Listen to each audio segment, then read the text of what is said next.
of our Lord Jesus Christ. Yesus Kristus namatlah உங்களுக்கு வாழ்த்து வரவேற்கிறோம். Kami dibuatkan dalam nama Yesus Kristus. It's a great joy and pleasure to see all of you back.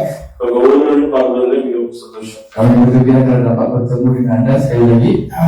Today we are going to talk about the continuation of last week. போன வாரத்துடைய தொடர்ச்சியை நாம் பார்க்க இருக்கிறோம். Minggu ini kita akan buat sambungan kepada khutbah minggu lepas. The last week message is a series called as Victory and Victim.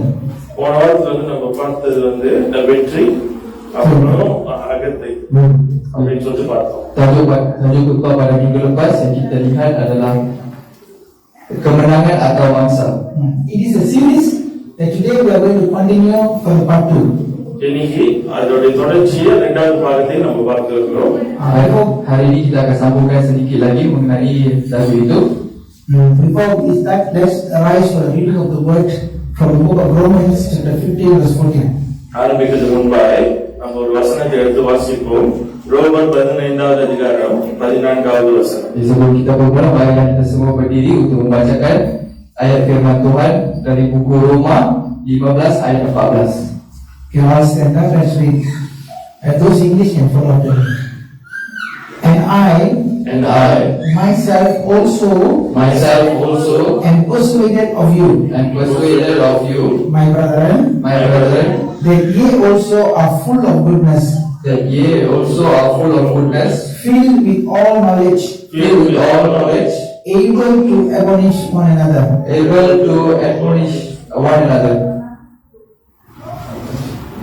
Okay, so ரோமர் 15வது அதிகாரம் 14வது வசனம். என் சகோதரரே, நீங்கள் நற்குணத்தினால் நிறைந்தவர்களும் சகல அறிவினாலும் நிரப்பப்பட்டவர்களும் ஒருவருக்கொருவர் புத்தி சொல்ல வல்லவர்களாக இருக்கிறீர்கள் என்று நானும் உங்களை குறித்து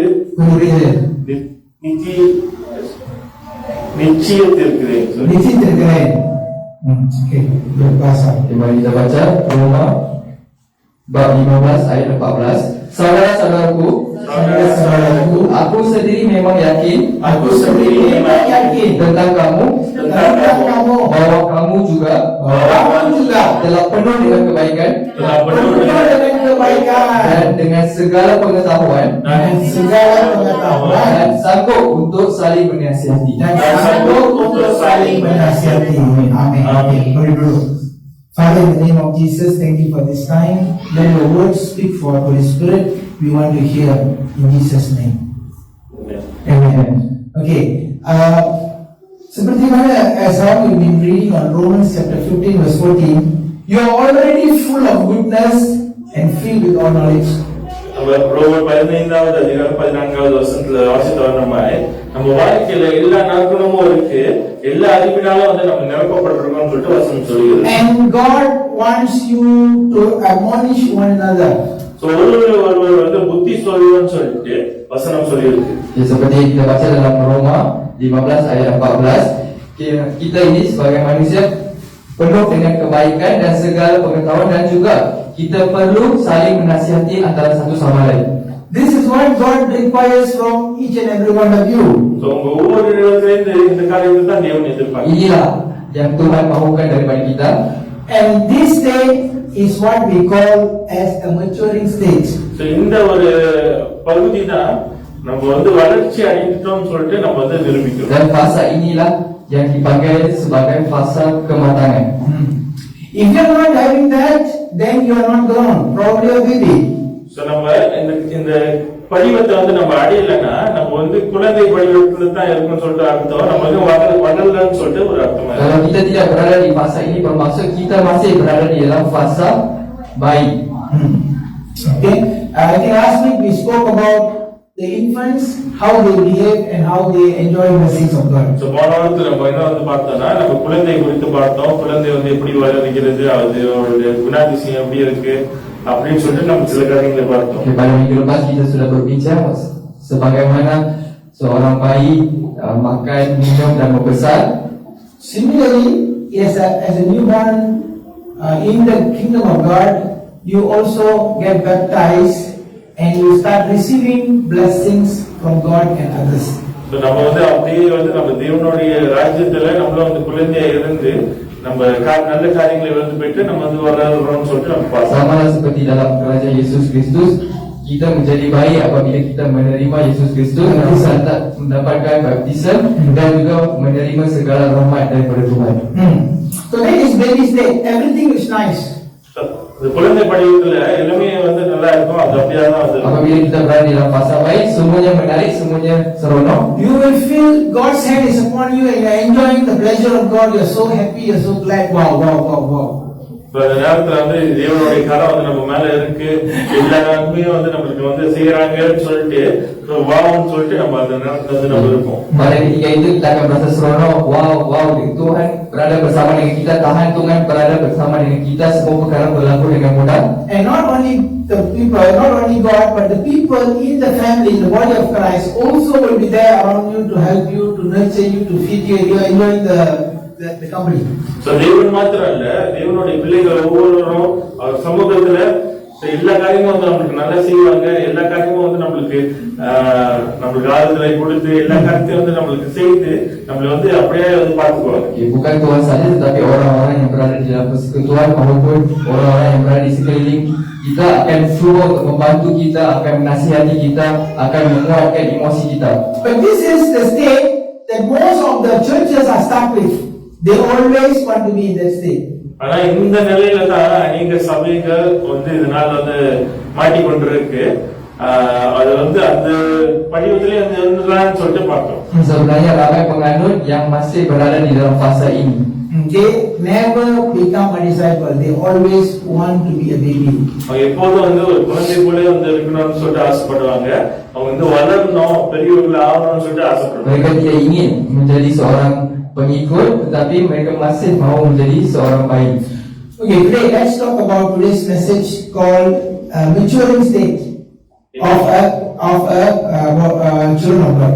இன்னைக்கு தேவனுடைய பிள்ளைகள் முதிர்ச்சி அடைந்த நிலையில் இருக்கிற சில காரியத்தை வந்து நம்ம பார்க்கலாம். Mari kita lihat beberapa perkara apabila seorang pengikut masuk ke dalam fasa kematangan. There are 4 characteristics that you can observe in their life. அவங்க வாழ்க்கையில 4 குணாதிசயங்களை நம்ம பார்க்க முடியும். Kita dapat lihat 4 ciri-ciri di dalam hidup mereka. The first characteristic, they will have a strong bond and relationship with God and godly people. So முதலாவது குணாதிசயம் வந்து என்னன்னா, அவங்க தேவனுடையும் தேவனுடைய பிள்ளைகள் கூடயும் வந்து நல்ல ஒரு உறவு வந்து வைத்திருப்பாங்க. Okay, ciri yang pertama adalah mereka akan memiliki hubungan yang kuat bersama dengan Tuhan maupun bersama orang-orang yang dekat dengan Tuhan. God will be the number 1 top priority of their life. அவங்க வாழ்க்கையில தேவன் அவரோட மிகவும் முக்கியமான ஒரு நபரா இருந்திருப்பார். Tuhan akan menjadi keutamaan mereka yang pertama di dalam hidup mereka. They always will consider how others feel, how God feel if I talk like this or if I do something like this. அவங்க எப்போதும் அவங்களுடைய கருசனை வந்து எப்படி இருக்கும்னா, நான் இந்த காரியத்தை செய்தனா இப்படி பேசினேன்னா தேவன் வந்து என்ன நினைப்பாரு, சோ தேவனுடைய பிள்ளைகள் என்ன நினைப்பாங்கன்னு சொல்லிட்டு அவங்களோட யோசனை. Orang-orang yang seperti ini mereka akan berfikir, kalau saya cakap sesuatu, apa yang Tuhan akan ingat atau memfikirkan rasa saya, apa yang Tuhan akan rasa apabila saya bercakap begitu, maupun orang-orang yang berada di persekutuan, apa yang mereka akan rasa bila saya bercakap sebegini. The daughter or the son relationship is already established. So தேவன் அந்த மகன் அப்படிப்பட்ட ஒரு உறவு ஏற்கனவே வந்து ஸ்தாபிக்கப்பட்டு விட்டது. Okay, hubungan seorang anak lelaki maupun anak perempuan sudah dikukuhkan, sudah dibina di situ. And if you notice, people who mature, they will be very, they will value their ministers which God gave as an asset in their life. So அவங்க வாழ்க்கையில தேவன் வந்து அவங்களுக்கு கொடுத்த அந்த தலைமைத்துவம், அந்த போர்டுகள், அப்புறம் சர்ச்சஸ்ல இருக்கிற அந்த லீடர்ஸ், அவங்க வந்து அவங்க கனப்படுத்துவாங்க. Okay, mereka akan menghargai semua rahmat, semua orang yang diberikan kepada mereka seperti sebuah aset, maupun pastor, maupun orang-orang di persekutuan dan juga perkara-perkara lain, mereka akan hargai mereka. Let's read Acts chapter 6 verse 2 and 4. So அப்போஸ்தலர் 6வது அதிகாரம் 2-4 வசனத்தை நாம் பார்ப்போம். Mari kita baca ayat firman Tuhan, Kisah Para Rasul bab 6 ayat 2 dan 4. Acts chapter 6 verse 2.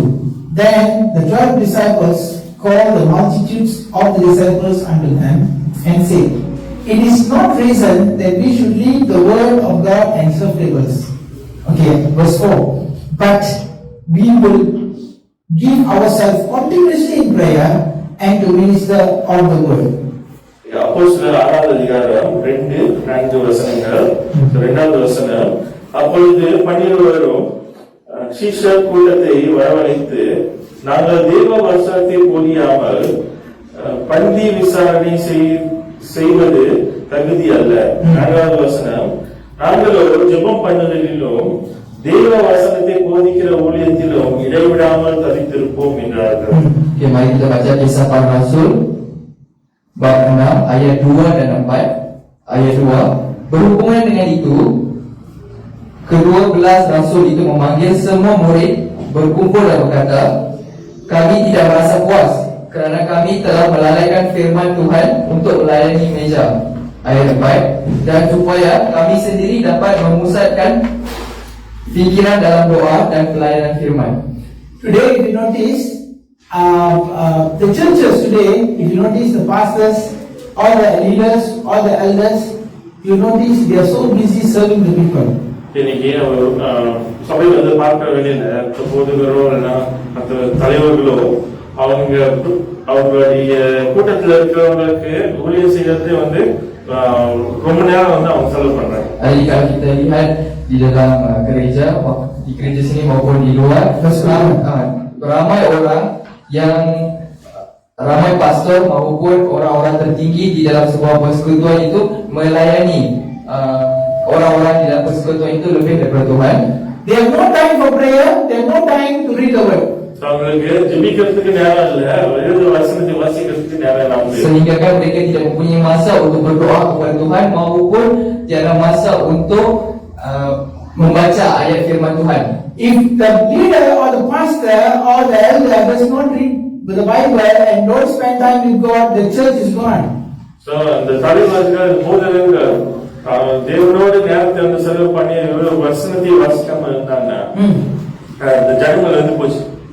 Kalau pemimpin persekutuan tersebut tidak mempunyai masa untuk berdoa maupun tiada masa untuk membaca ayat firman Tuhan, habislah persekutuan itu. The church will become a club. அந்த சபையானது ஒரு கிளப் போல ஆயிடும். Persekutuan tersebut akan menjadi sebuah kelab. So God will not be there, the people will be there only for a fun time. So தேவன் அந்த இடத்துல இருக்க மாட்டாரு, அந்த ஜனங்கள் மாத்திரம் இருப்பாங்க. அவங்க நல்ல ஒரு நேரத்தை செலவு பண்றதுல அவங்க நோக்கமா இருக்கும். Tuhan tidak akan berada di situ, tetapi hanya orang-orang sahaja yang akan berada di persekutuan, dan tujuan mereka berada di persekutuan itu hanyalah untuk berjoli, hanya untuk berseronok sahaja. So the point what I'm trying to raise is, this is the reason being why churches today don't have many people. இந்த ஒரு காரணத்தினால அந்த சபைகள்ல நம்ம வந்து பார்க்கிற வேலையில சபைக ஜனங்கள் வந்து இல்ல. Apa yang saya cuba untuk sampaikan adalah disebabkan oleh perkara inilah ramai orang tidak datang maupun tidak berada di persekutuan. When the presence of God and the power of God is not in the church is not a church, it's a club. So அந்த தேவனுடைய பிரசன்னா தேவனுடைய வல்லமை அந்த இடத்துல வந்து இல்லைன்னா அது வந்து ஒரு சபை இல்ல, அது வந்து ஒரு club. Apabila kehadiran Tuhan maupun mujizat Tuhan tidak berlaku di dalam sebuah persekutuan, bermaksud itu bukanlah sebuah persekutuan, tetapi itu adalah satu kelab. Okay, faham? Jelas? Okay, let's read Acts chapter 6 verse 7. And the word of God increased, and the number of disciples multiplied in Jerusalem greatly, and the great company of the priests were obedient to the faith. அப்போஸ்தலர் 6வது அதிகாரம் 7வது வசனம், தேவ வசனம் விருத்தி அடைந்தது, சீஷருடைய தொகை எருசலேமில் மிகவும் பெருகிற்று, ஆசாரியர்களில் அநேகரோ விசுவாசத்துக்கு கீழ்ப்பட்டிருந்தார்கள். Mari kita sambung baca Kisah Para Rasul bab 6 ayat 7. Firman Tuhan makin tersebar dan jumlah murid di Yerusalem makin bertambah banyak. Juga sejumlah besar iman imam menyerahkan diri dan percaya. The church grew because the pastors and the elders and the leaders were full of word and presence. அந்த சபை எப்போ வந்து பெருகுச்சுன்னா, அந்த அது நடத்தின அந்த போதகர்கள், அந்த தலைவர்கள் மிகவும் வல்லமையோடு தேவனுடைய சமூகத்துல தான் அவங்க காட்டு வாழ்க்கை பெற்றுக்கொண்டு அவங்க வந்து அப்படியே இருந்த அந்த நிலையில தான் வந்து சபை பெருகுச்சு. Berdasarkan ayat yang kita baca tadi, kita dapat lihat yang ramai orang datang ke Yerusalem bertambah di dalam persekutuan mereka kerana pemimpin-pemimpin di persekutuan tersebut dipenuhi dengan ayat firman Tuhan maupun menghabiskan masa mereka untuk berdoa. What am I trying to tell? See, this is the first church. You can see in the Bible. This is the first church. So we need to learn from the first church. இந்த வேதத்துல வந்து பார்க்கவே இல்லை, இதுதான் வந்து முதல் சபை. அதனால அந்த முதல் சபையிலிருந்து நம்ம காரியங்களை கற்றுக்கொள்ள வேண்டும். Kita lihat dalam ayat ini adalah contoh ataupun ini adalah gereja pertama yang berada di dalam Alkitab. Jadi kita perlu mengambil contoh dan mengambil langkah-langkah daripada gereja pertama ini. What did the first church did was, the elders said, okay, let all the mature Christians take care of all their needs. Food, clothing, well-being, gathering, arrangement, all the elders do. Not the pastors, not the church elders, no. Just the supporting people who are mature. அந்த அவங்க வந்து என்ன பண்ணாங்க, Disciples. அந்த சபையில இருக்கிற முதிர்ச்சி அடைந்த கிறிஸ்தவர்கள் மற்ற எல்லா காரியத்தையும் வந்து அந்த நாளை பாத்துக்கிட்டாங்க. சாப்பாடுல இருந்து அங்க இருக்கிற எல்லா தயார்படுத்துற காரியத்துல இருந்து டிரான்ஸ்போர்ட்ல இருந்து எல்லாமே வந்து அவங்களே வந்து பாத்துக்கிட்டாங்க. அந்த சர்ச்ல இருந்த அந்த போதகர்கள், அந்த தலைவர்கள், அவங்க தேவனோடு நேரத்தை செலவு பண்ணாங்க. Not with people. If the church pastor with people, then God say, you do it yourself. I am not here. அந்த சபையுடைய தலைவர்கள், போதகர்கள் அந்த நேரத்துல தேவனோடு வந்து அவங்க நேரத்தை செலவு பண்ணாம இருந்தாங்கன்னா, தேவன் வந்து என்ன சொல்லிடுவாங்கன்னா, ஒரு நாள் தான் வந்து பாத்துக்க முடியுமா, நீங்களே பாத்துக்கங்க, நான் வந்து விளைவிக்கிறேன்னு சொல்லிட்டு தேவன் விளைவிக்கிறது. Kita tengok satu perkara yang mereka amalkan di dalam gereja pertama ketika zaman dahulu ialah orang Kristian ataupun umat-umat Kristian yang matang, yang menjaga makanan, pengangkutan dan juga semua perkara-perkara lain di dalam persekutuan tersebut. Bukanlah pemimpin, bukanlah pastor yang menjaga segala keperluan di persekutuan tersebut. Jadi apa yang Tuhan cuba nak sampaikan adalah apabila pemimpin tersebut berada berdekatan dengan Tuhan, membaca ayat firman Tuhan dan berdoa, maka Tuhan akan mendekati mereka. Tetapi jika pemimpin dan juga pastor di persekutuan itu ingin melayani orang-orang di persekutuan itu, menghabiskan masanya melayani orang-orang di persekutuan, maka Tuhan akan membebaskan tangan kita dan Tuhan akan berikan kita kuasa untuk buat apa yang kita nak. So today, mature disciples will take responsibility. So they will be connected with God and with the people. முதிர்ச்சி அடைந்த கிறிஸ்தவர்கள் இந்த நாள்ல அவங்க காரியத்தை வந்து அவங்க செய்ய ஆரம்பிப்பாங்க. அவங்க தேவனோடு தொடர்புல இருப்பாங்க. Umat Kristian yang matang yang akan mengambil tanggungjawab untuk membuat segala perkara-perkara ini dan akan mencuba untuk mendekati dengan Tuhan. So this is number one. The number one characteristic, they will have relationship with God and they will take responsibility for the body of Christ. இதுதான் முதலாவது குணாதிசயம். அவர்கள் எல்லா பொறுப்பையும் வந்து எடுத்துக்கொள்வாங்க, தேவனோடு வந்து தொடர்புல இருப்பாங்க. Inilah ciri pertama yang saya nak bincangkan hari ini adalah mereka akan mengambil tanggungjawab dan akan cuba mengekalkan hubungan kuat bersama dengan Tuhan. If you want your church to grow in numbers, make sure your elders are in prayer. Make sure your pastors are in prayer. Make them prayerful. You have to make sure. Okay, not the members, I'm talking the disciples. You have to make sure. Pastor, how are you? Did you call them? Did you talk to them? Did you ask them? Did you pray? If you don't pray, I am in trouble. Please pray. You should be reminding them. That is how it should look like. இன்னைக்கு முதிர்ச்சி அடைந்த கிறிஸ்தவர்கள் அவங்களுடைய தலைமைத்துவம் எப்போதும் வந்து தனித்திருக்கிறதுக்கு அவங்க வந்து உதவி செய்வாங்க. அதனால வந்து அவங்களை வந்து கோல் பண்ணி கேளுங்க, பொதுகளே தலைவர்களே வந்து நீங்க வந்து நல்லா இருக்கீங்களா, ஜெபம் பண்றோம். அவங்க வந்து அந்த ஜெபத்துல அவங்களை தாங்க வேண்டும். Tugas umat Kristian yang matang adalah untuk memastikan pemimpin-pemimpin tertinggi di persekutuan maupun pastor mereka terus berdoa, terus untuk berdoa dan tidak menghabiskan Kalau mereka tak berdoa, kamu dalam masalah. Sebab mereka sepatutnya membawa arah daripada Tuhan. Kalau mereka tak berdoa, mereka sedang busy ataupun kaya atau meletih ataupun buat benda yang lain, dia ignore. That's what I do. Make sure that mature Christians will make sure that. So போதகர்கள் தலைவர்கள் இந்த நாள்ல வந்து ஜெபம் பண்ணாம தேவனோட நேரத்தை செலவு பண்ணாம இருந்தாங்கன்னா யாருக்கு அது பிரச்சனைனா நம்மளுக்கு தான் பிரச்சனை. So அதனால வந்து அவங்க வந்து ஜெபத்துல வந்து தரித்திருக்கிறதுக்கு நம்ம உதவி செய்வோம். If the elders and the pastor is not in prayer, then we are in trouble. The mature Christians are in trouble because they are the person who need to bring direction from God to us. If you look at the early church, the first church, the reason being people are added is because of this secret of the mature disciple was there. சரி, அந்த ஆதி சபை வந்து ஏன் வந்து பெருகுச்சுன்னா அந்த முதிர்ச்சி அடைந்த கிறிஸ்தவர்கள் இந்த ரகசியத்தை அறிந்தார்கள். Disebabkan yang rahsia inilah yang merupakan punca gereja pertama itu membesar. From 70 become 5,000. Single day, one day. 70 to 5,000. Cannot see it in the building. Go outside, 5,000. The next day, it grows and grows and grows because of why?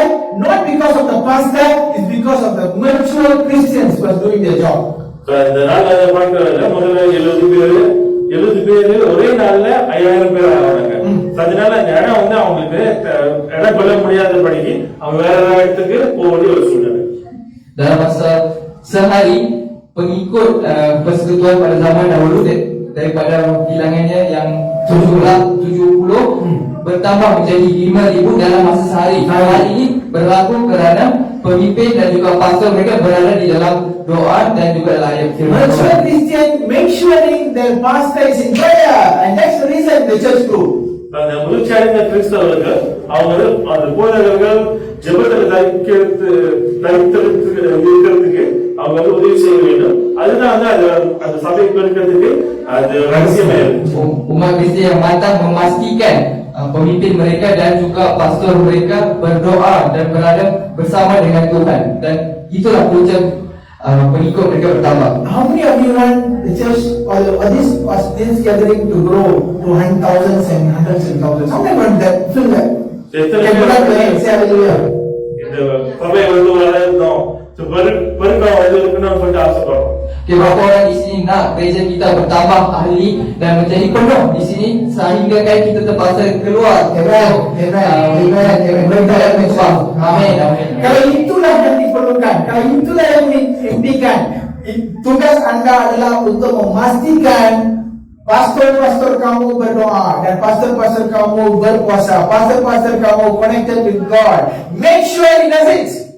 இன்னைக்கு இந்த சபை இந்த பெருக்கம் வந்து நம்ம வாழ்க்கையில வந்து நம்ம எதிர்பார்க்கிறோம்னா நம்ம வந்து என்ன வந்து நம்ம முக்கியமா வந்து பார்க்க வேண்டியதுன்னா அந்த போதகர்கள் ஜெபத்திலையும் உபவாசத்திலும் எல்லா காரியத்திலும் வந்து அவங்க தரித்திருந்து இந்த காரியத்தை பெற்றுக்கொள்ளணும்னு சொல்லிட்டு ஆசைப்படுறோம். Kalau kita nak perkembangan ini berlaku di gereja kita, jadi apa yang kita perlu buat adalah kita perlu pastikan pastor kita maupun pemimpin kita yang berada di sini berdoa dan berada bersama dengan Tuhan. And the disciples, who you are, you have got to become the mature disciples to take care of all the needs of the church.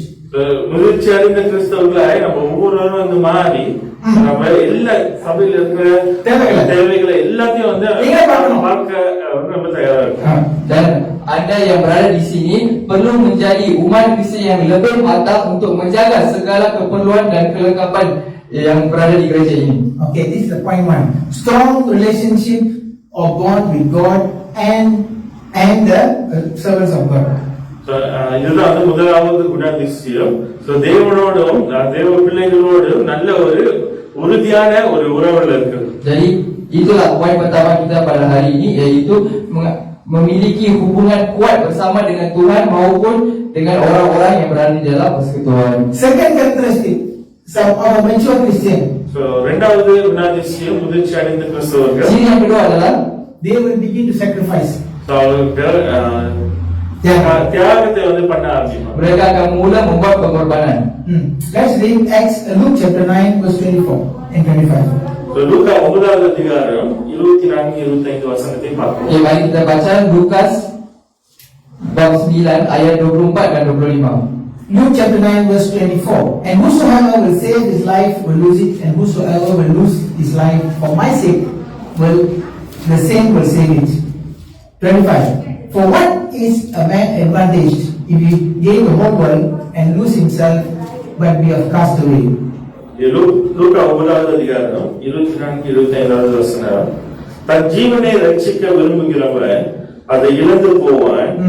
என் நிமித்தமாக தன் ஜீவனை இழந்து போகிறவன் அதை ரட்சித்துக் கொள்வான். மனுஷன் உலக முழுவதையும் ஆதாயப்படுத்திக் கொண்டாலும் தன்னைத்தான் கெடுத்து நஷ்டத்தினால் அவனுக்கு லாபம் என்ன? Okay, Lukas 9 ayat 24-25. Kita baca ayat 24 dulu. Kerana barang siapa mahu menyelamatkan nyawanya, ia akan kehilangan nyawanya. Tetapi barang siapa kehilangan nyawanya kerana aku, dia akan diselamatkannya. Ayat 25. Apa gunanya seseorang memperoleh seluruh dunia tetapi dia membinasakan atau merugikan dirinya sendiri?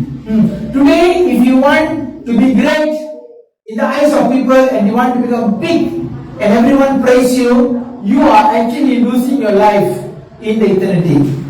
சரி, நீங்க நம்மளுடைய நோக்கம் மத்தவங்க வந்து எல்லாம் நம்மளை வச்சுக்கணும், நம்மளை வந்து பாராட்டணும், நல்லதா செய்யுதுன்னு சொல்லணும்னு சொல்லிட்டு நம்ம ஆசைப்பட்டோம்னா, ஒரு காரியம் வந்து நம்ம புரிந்து கொள்ளணும், நம்ம நித்தியத்தினுடைய அந்த ஆசீர்வாதத்தை நம்ம இழந்து போறதுக்கு ஒரு வாய்ப்பா இருக்கணும். Kalau kita harapkan untuk semua orang puji kita untuk menjadi seseorang yang hebat, menjadi seseorang yang ternama, maka apa yang berlaku adalah kita sebenarnya sedang menghilang kuasa ataupun menghilang hadiah untuk hidup selama-lamanya selepas kematian kita.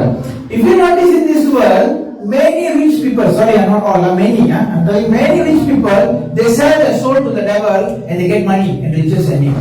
உலகத்துல முக்காவாசி பேர் எல்லாமே சொல்ல முக்காவாசி இந்த பணக்காரர்கள் அவங்க வந்து அந்த பிசாசுக்கு ஆத்மாவை வந்து வித்து போட்டு அந்த ஆசீர்வாதம் அந்த பணத்தை வந்து அவங்க பெற்றுக்கொள்றாங்க.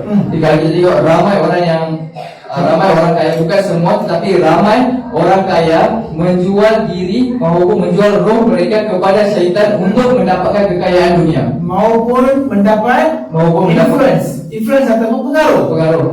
Saya nak pegang jawatan ini sampai saya mati. Dia pergi job bomo, jumpa bomo, jual dia punya roh. Syaitan akan beli roh dan bagi duit.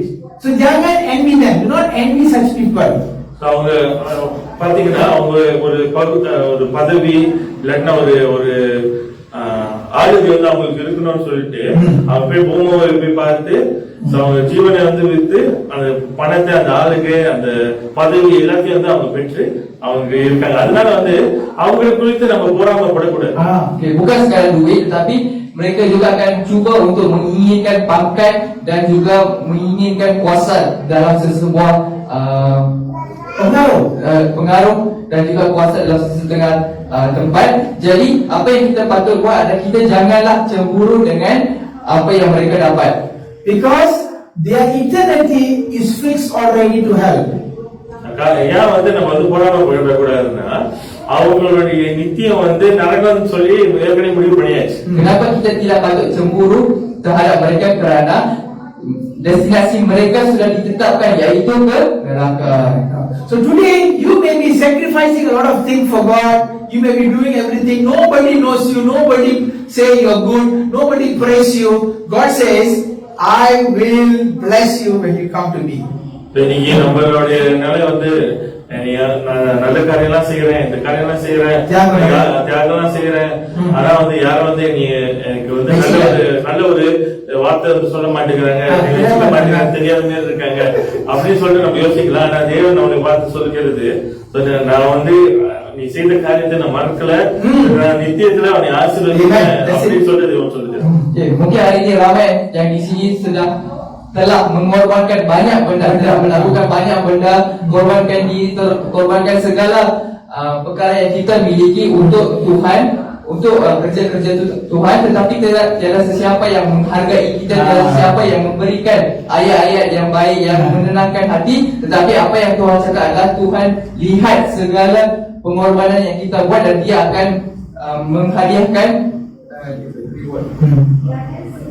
dia akan memberi hadiah kepada kita selepas kematian kita nanti di syurga. Matthew chapter 10, 19 verse 29 says, "For anyone that forsake houses, or brethren, or sisters, or father, or mother, or wife, or children, or lands, for my sake will receive an hundredfold, and shall inherit everlasting life." So மத்தேயு 4வது அதிகாரம் 19. 19வது வசனம் 20வது வசனம். No, 19, 29. Matthew chapter 19 verse 29. Yawan Baruan? Okay, let's go first. Matius 19:29. Dan setiap orang yang kerana namaku akan meninggalkan rumahnya, Rumah, saudara laki-laki ataupun saudara perempuan, saudara, bapa atau ibunya, bapa atau ibu, anak-anak atau ladangnya anak-anak, ladang, akan menerima kembali 100 kali lipat dan akan memperoleh hidup yang kekal. 100-fold. Okay. மத்தேயு 19வது அதிகாரம் 29வது வசனம். என் நாமத்தின் நிமித்தம் வீட்டையாவது, சகோதரையாவது, சகோதரிகளையாவது, தகப்பனையாவது, தாயையாவது, மனைவியாவது, பிள்ளைகளையாவது, நிலங்களையாவது விட்டவன் எவனோ அவன் 100 தனையாய் அடைந்து நித்திய ஜீவனை சுதந்தரித்துக் கொள்வான். So it is a bank that promising you 100 times return. If you lose now, you get 100 times there, and also blessing here. இது வந்து இந்த பேங்க்ல வந்து நீங்க பாத்தீங்கன்னா 100 மடங்கு ஆசீர்வாதத்தை பெற்றுக்கொள்ள முடியும். இந்த உலகத்துல இந்த நாள்ல நம்ம ஒரு 100 ஒரு காரியத்தை வந்து நம்ம இழந்தோம்னா நித்தியத்துல பரலோகத்துல 100 மடங்கு கிடைக்கும்னு சொல்லிட்டு தேவன் சொல்கிறார். So kalau kita tengok ini macam konsep sistem bank di mana jika kita hilang ataupun kita korbankan sekarang apa-apa yang kita korbankan pada hidup ini, pada kehidupan yang kekal nanti Tuhan akan membayar kita 100 kali lebih daripada apa yang kita hilangkan, dan juga Tuhan akan memberi rezeki dia di bumi ini. Interesting or not? Bank of Jesus Christ. இயேசு கிறிஸ்துவோட bank. Inilah bank Yesus Kristus. That is why ministers, they know this. When people come with help, they want help. You think, oh, they help for free. No, they already depositing 1,000. One come, the 100 come. One, you put 100 come. Every time one person you do, 100 come return back.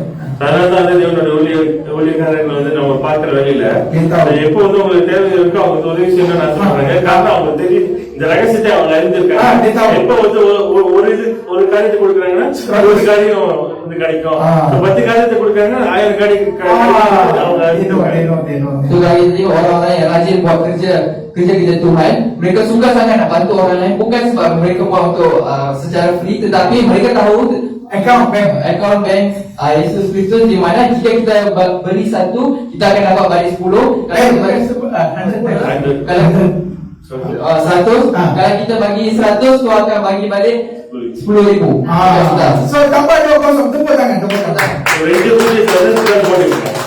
Hari ini, today you are in the church, you are spending 2 hours. God will return to you 200 hours back in blessing. That is why you are in church.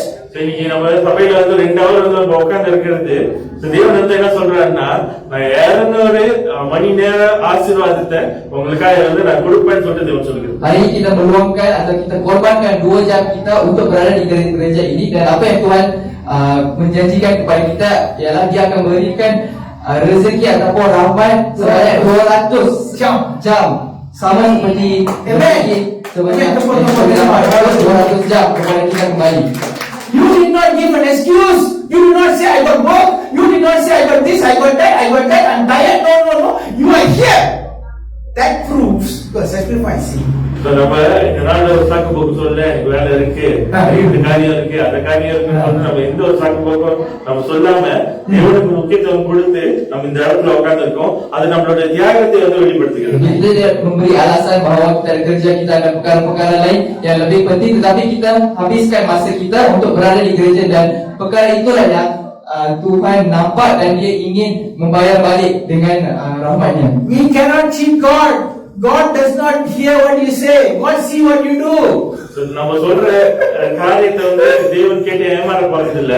அவர் வந்து நம்ம சொல்ற வார்த்தையை பார்க்கல, அவர் நம்ம செய்கிற காரியத்தை வந்து அவர் பார்க்கல. Kita tak boleh tipu kepada Tuhan kerana Tuhan lihat bukan Tuhan tidak melihat apa yang kita cakap, tapi Tuhan lihat apa yang kita buat. So, That is why I encourage this mature Christians always will sacrifice. So, இந்த முதிர்ச்சி அடைந்த கிறிஸ்தவர்கள் எப்போதும் வந்து தியாகங்களை செய்வாங்க. Umat Kristian yang matang selalu akan berkorban. In the opposite sides, if you notice the unbelievers or the evildoers or they are not a body of Christ, they always will think how to use you.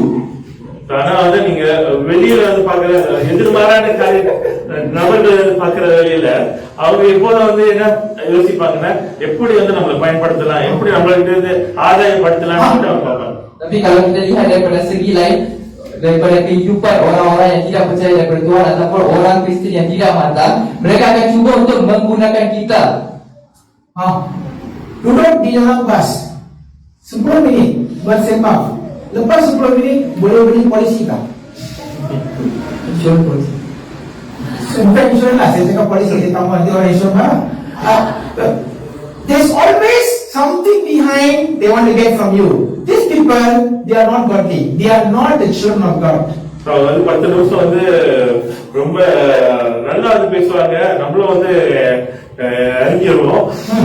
அதுக்கப்புறம் வந்து 10 நிமிஷம் கழிச்சு நீ இந்த பொலிசியா இந்த கருத்து செய்யறியா அப்படின்னு சொல்லிட்டு அவங்க எப்போதும் வந்து நம்மகிட்ட வந்து உணர்வு கொள்றதுக்கு அதோட நோக்கம் ஒரு பின்னாடி வந்து ஒரு நோக்கத்தோட தான் அது ஒரு Kalau kita duduk di dalam satu bas, lepas tu kita duduk di sebelah seseorang dan dia pun mula cakap yang kita cakap dengan elok 10 minit, cakap elok sampai kita pun rasa wow, hebat betul lah dia ni. Tapi selepas 10 minit tu dia akan mula cakap, you nak beli tak insurans ni ataupun polisi ni? Bukan insurans lah, polisi lah. Sorry, you nak beli tak polisi ni dekat saya? Sebab orang-orang yang di dalam dunia ini cuba untuk menggunakan kita dan ada pelan di sebalik apa yang dia orang buat. Ada udang di sebalik batu. Kalau faham? Kalau tak faham lagi saya tahu macam cakap. எப்பொழுதும் அவங்களுக்கு ஒரு வேற விதமான நோக்கத்தோட தான் அவங்க பேசுவாங்க. ஒருவே ஆதாயப்படுத்தணும், வரவ வச்சு காசு சம்பாதிக்கணும்னு ஆசைப்படுவாங்க. This kind of people, they will use the relationship to make benefit. இப்படிப்பட்ட நபர்கள் அவங்க நம்மளோட உறவை வைத்து ஏதாச்சும் ஒரு ஆதாயம் கிடைக்குமா, ஏதாச்சும் ஒரு காசு பார்க்கலாமா அப்படின்னு சொல்லி பார்ப்பாங்க. Orang yang sebegini selalu akan menggunakan hubungan kita dengan mereka untuk mendapatkan sesuatu untuk kebaikan mereka. I have seen many families come for counseling to me, husband wife coming for counseling and crying. அநேக தம்பதிகள் கணவன் மனைவி கவுன்சிலிங் வந்து ஆலோசனை வந்து வரும்போது அழுவாங்க. So ramai pasangan yang datang minta counseling daripada pastor dan mereka menangis. You know what the reason? The husband asked the wife to sign guarantor for something, and after guarantor the husband divorced the wife. Now the wife got no job, don't know how to pay money. Using the relationship for money. Look at the world, look at it. கணவன் அந்த மனைவி வந்து ஒரு பத்திரத்துல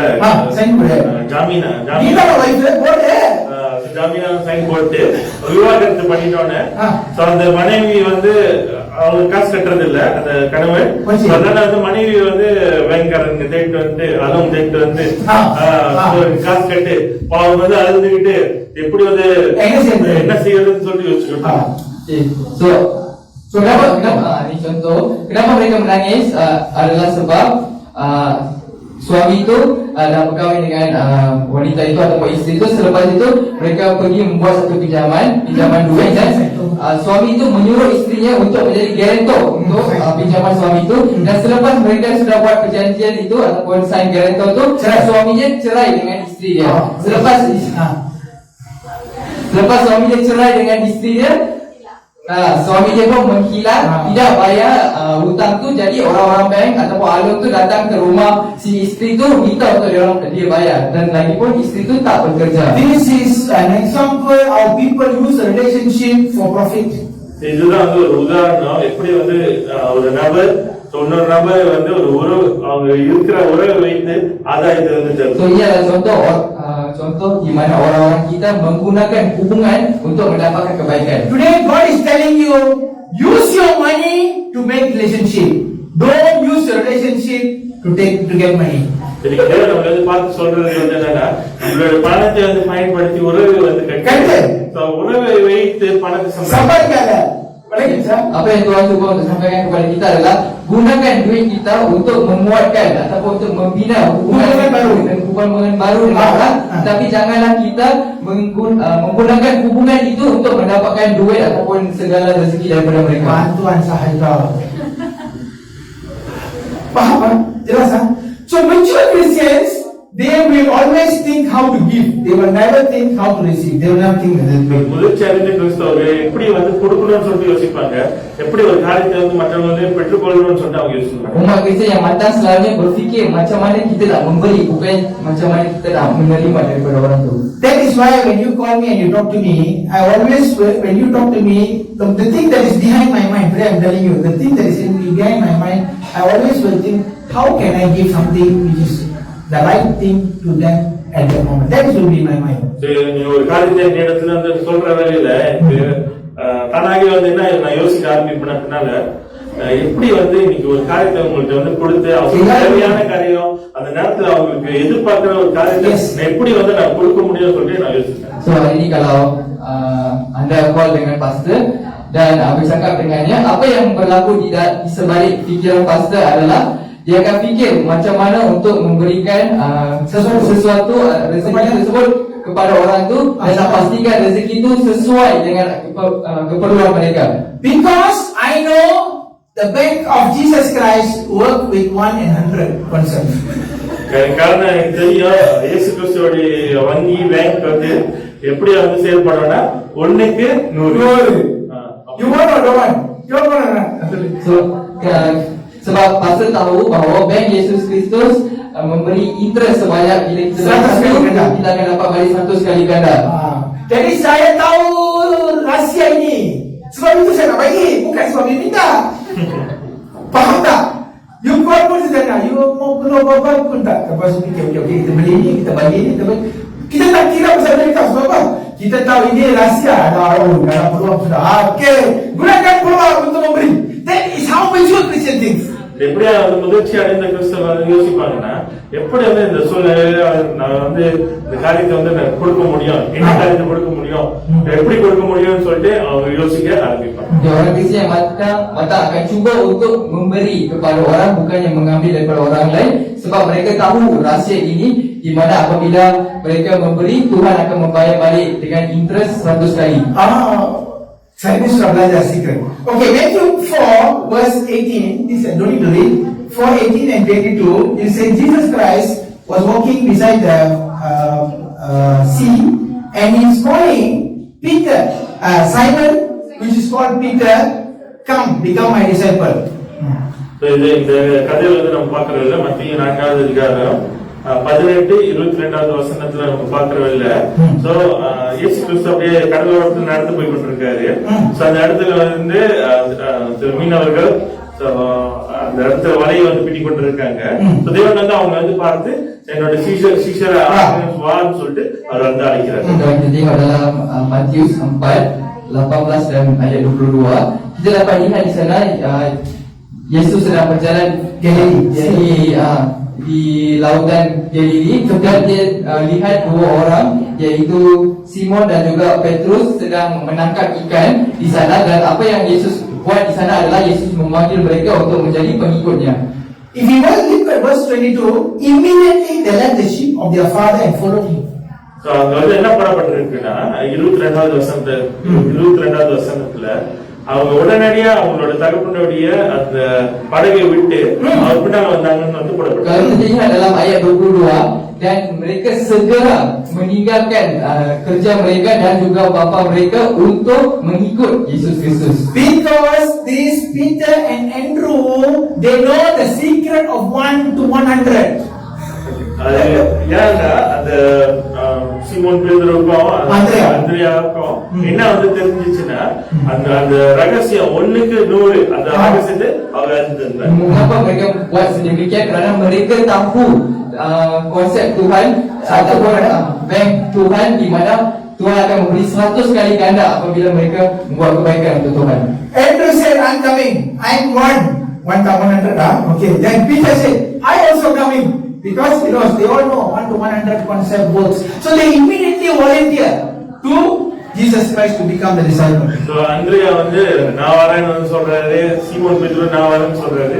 அவங்க ஏன் வந்து அப்படியே வந்து சொல்ல முடிஞ்சுன்னா காரணம் அவங்க அந்த 1:100 அந்த காரியத்தை அவங்க அறிந்திருந்தாங்க. They are mature.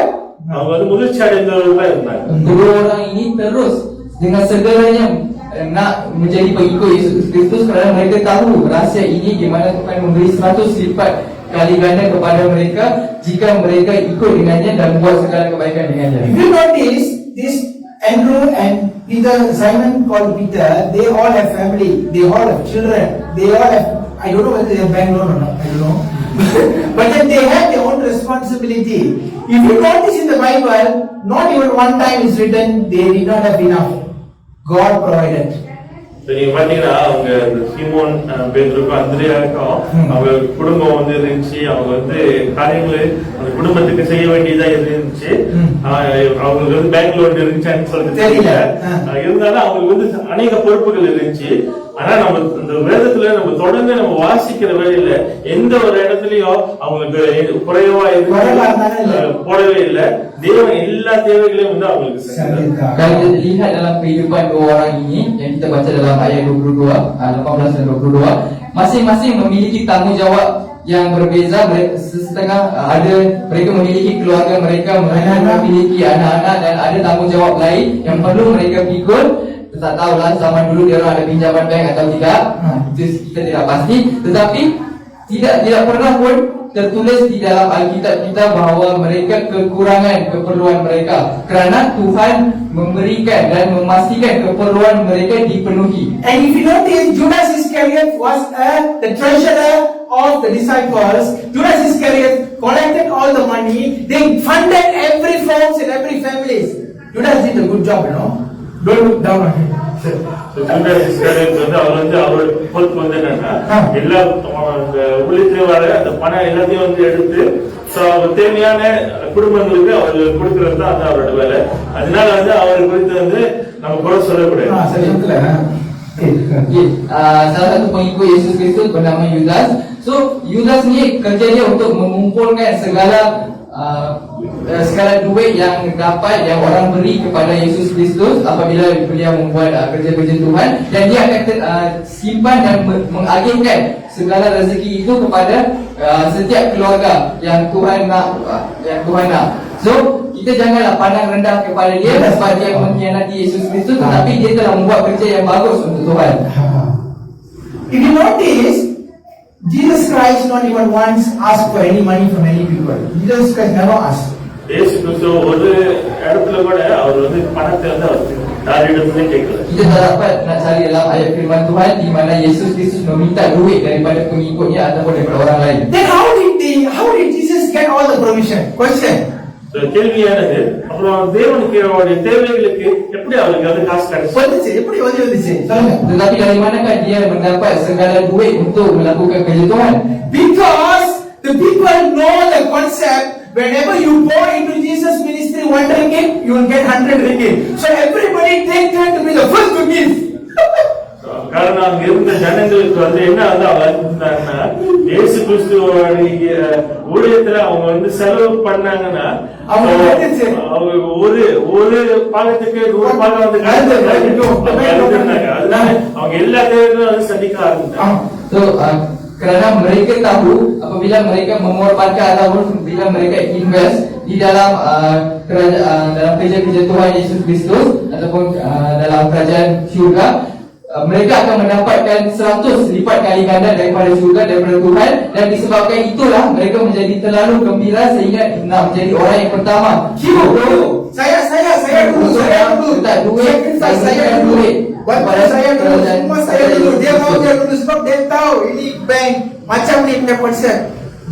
the best in the world. So that is why the money was always there, the provision was, even if it is not there, Jesus took up, break the bread, give. Okay, settle. So அவங்க வந்து அறிந்திருந்தாங்க இந்த இறைவனோட ராஜ்யத்துல அவங்க வந்து செலவு பண்ணாங்கன்னா எல்லாமே வந்து கூட கிடைக்கணும். அதனால நான் வந்து கொடுக்குறேன்னு சொல்லிட்டு அவங்க முதலாவதா வந்து முந்திக் கொண்டு அவங்க வந்து தேவனுடைய காரியத்தை அவங்க செஞ்சுட்டாங்க. Disebabkan oleh pengetahuan inilah mereka sanggup mengorbankan segalanya untuk Yesus Kristus kerana mereka tahu mereka akan dapat balik pulangan sebanyak 100 kali ganda.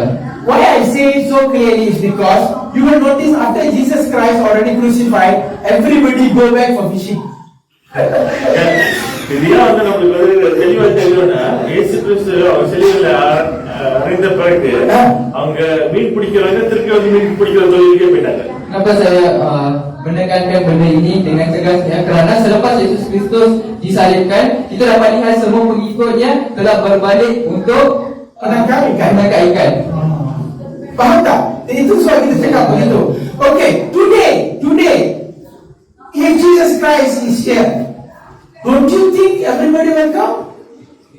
சரி, இயேசு கிறிஸ்து வந்து இந்த இடத்துல வந்து இருந்தாங்கன்னா எல்லாமே வந்து சேர்ச்சுக்கு வருவாங்கன்னு சொல்லிட்டு நம்மளுக்கு தெரியும் தானே. Bayangkan Yesus Kristus berada di sini, mesti kan ramai orang akan datang di sini dan kenapa? Mereka nak berlambut 1 kepada 100, 1 kepada 100. Dia tak payah panggil. Datang gereja saya, tak payah. Dia tahu, dia datang sini 100 sudah ada. Oh, saya mau ini tempat penuh. Sampai ke bawah. Pastor buka balik besar. Kita punya congregation sudah besar. Tak boleh sekarang. Kita mesti pergi auditorium besar. Kenapa? Sebab Yesus Kristus ada di situ. அவங்க வந்து எல்லாத்துக்கும் வந்து தெரியும் இயேசு கிறிஸ்து வந்து அங்க இருந்தாருன்னா அவங்க விருத்தி இருப்பாரு.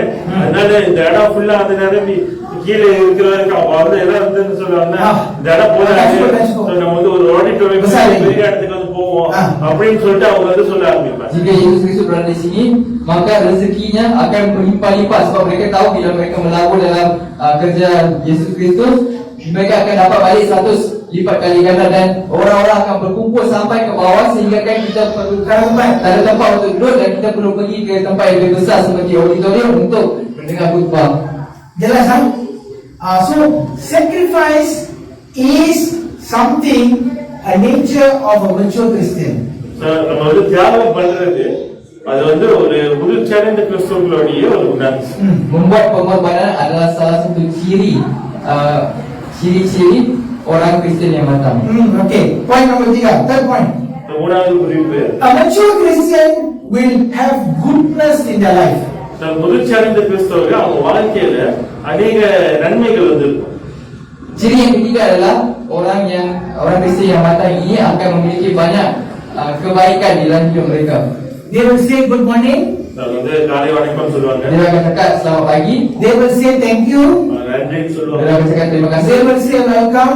அவங்க வருகிறேன்னு சொல்லிட்டு Mereka சொல்லுவாங்க. akan cakap sama-sama. They will volunteer to help you. அவங்க வந்து உங்களுக்கு உதவி செய்யறதுக்கு அவங்க முன்பாய் நிற்பாங்க. These are the goodnesses. People come to his place and say, you go and see lah how they welcome you. All you. ஆளுங்க பார்த்து சொல்லுவாங்க, நீ அந்த இடத்துக்கு போய் தான் பாருங்க, எப்படிதான் வரவேற்கிறாங்க, எப்படிதான் காரியங்களை செய்யறாங்கன்னு சொல்லுவாங்க. Dia akan melakukan segala kerja-kerja tanpa diminta secara volunteer. Dia akan buat semua kerja sehingga kan orang-orang di luar sana Good morning mana? sudah cakap. Sudah. Sehingga kan orang-orang di luar sana akan cakap, tengoklah orang ni, tengoklah dia orang ni, kumpulan ni berbeza betul. Dia orang lain daripada yang lain. Orang lain kata, mari lah. Mari tak apa lah. cara orang sambut kita, cara dia orang buat semua benda lain daripada orang lain. Wake up, church, wake up. Why right? People must come here not for the message, for you.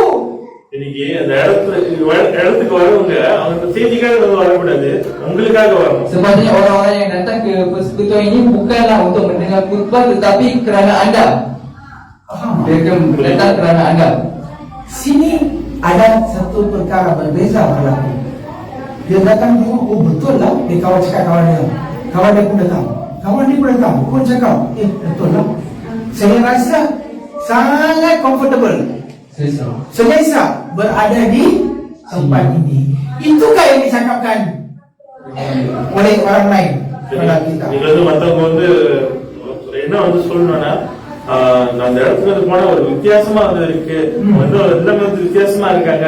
இந்த காரியெல்லாம் வந்து நல்லா நடக்குது, எனக்கு வந்து திருப்தியா இருக்கு, எனக்கு வந்து சமாதானமா இருக்கு அப்படின்னு சொல்லி நீங்க ஆளுங்க வந்து நம்மள வந்து பார்த்து இந்த சபையை பார்த்து சொல்றாங்க. So today, the people outside there look differently on us because we are treating them differently than the people of the world. And are they spreading the good news to other people once they see that this church or this place is different? Good news is not only about Jesus Christ died, go to cross, come back and accept you Jesus and you go to heaven. That is not only the good news. Good news is your goodness shown to people. இன்னைக்கு நல்ல செய்தி சொல்றப்ப இயேசு கிறிஸ்து வந்து நம்மளுக்காக வந்து ஊழியம் செய்தார், நம்மளுக்காக வந்து மரித்தார், உயிர் தெழுந்தார், அது வந்து நல்ல செய்தி இல்ல. இன்னைக்கு நம்மளோட வாழ்க்கையில நம்ம வந்து என்னென்ன நன்மைகளை வந்து செய்திருக்கோம், அதுவும் வந்து நல்ல செய்தி ஜனங்கள் வந்து பார்க்க வேண்டும். Menginjil bukanlah sekadar kita berceritakan tentang Yesus Kristus dan pengorbanannya dan juga kerja-kerjanya, tetapi segala kebaikan yang kita buat, segala perkara yang kita lakukan kepada orang lain perlulah ditunjukkan dan perlulah dikongsi bersama dengan orang lain. Itulah maksud menginjil. When you go to the place, people must say like this. When you go there, they treat you like a king, you know. They treat you like a queen. They ask you, you want drink or not, you want something or not. They give you tissue paper. The way they lie at you, oh God, something is different. Is that happening? If it is not happening, I think we are not mature enough. Sorry.